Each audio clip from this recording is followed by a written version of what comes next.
ডাকসু নির্বাচনে স্থানীয় বিএনপির যে নেতাকর্মীরা আছে তাদেরকে দিয়ে আপনার ইউনিভার্সিটির যে ছাত্রছাত্রী আছে তাদের গ্রামের বাড়িতে আপনার বিএনপি স্থানীয় নেতাকর্মীরা ওইখানে যাই আপনার ফোন করে এক ধরনের হুমকি দেওয়া হচ্ছে যে বিএনপি ছাত্রদল প্রার্থীকে ভোট দেওয়ার জন্য। আমি আগে কখনো এরকম দেখি নাই, আপনারা দেখছেন কিনা জানি না।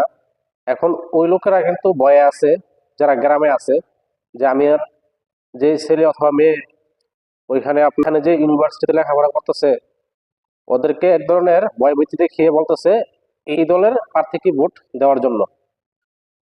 এরকম হুমকি দামকি দিয়ে কি মানুষের মন জয় করা যায়?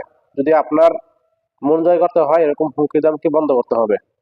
আর বিএনপি যে হুমকি দামকি চাঁদাবাজি সন্ত্রাস সেটা কিন্তু এখন জনগণ বুঝে গেছে। এখানে আপনি যতই বাসায় যান, যে হুমকি দেন যাই করেন, এগুলো কিন্তু মানুষ আপনাদের গ্রহণ করবে না। ভালো আছো তুমি? ভালো আছো? এই যে তোমার নানির সাথে কথা বলো, তোমার তোমার নানা বাড়িতে আমি।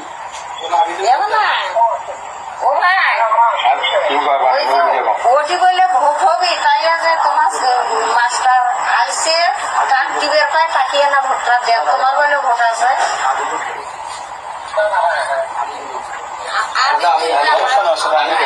মনোহর, তোমার তো বেশি কিছু বলা লাগবে না, বুঝছো? আমাদের প্যানেলের দিকে দেখবা তুমি। হ্যাঁ, জনপ্রিয় তোমার আমার সাথে কথা বলো না। হ্যালো, বলে শোনো, অর্থাৎ বাংলা কথা যেটা বিএনপি প্যানেল যেটা, বুঝছেন? হ্যাঁ, এখন সেটা তো আমি তো বিএনপি করি, এলে যে কয়েকজন সবাই আমার বন্ধু, বুঝছেন? তো তোর টিচার বড় ভাই, আমি তার সাথে কত সবাই মনে করে আমার বন্ধু, আমরাও তো বিএনপি লোক। আমারই ভোট যদি ফির অন্যদিক যায় তার একটা মানুষের ব্যাপারও আছে, আমার দল ঠকলেও একটা ব্যাপার আছে, নিজের দল জিতেন নাকি।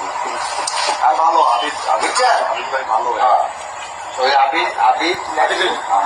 আবিদুল ওইটা।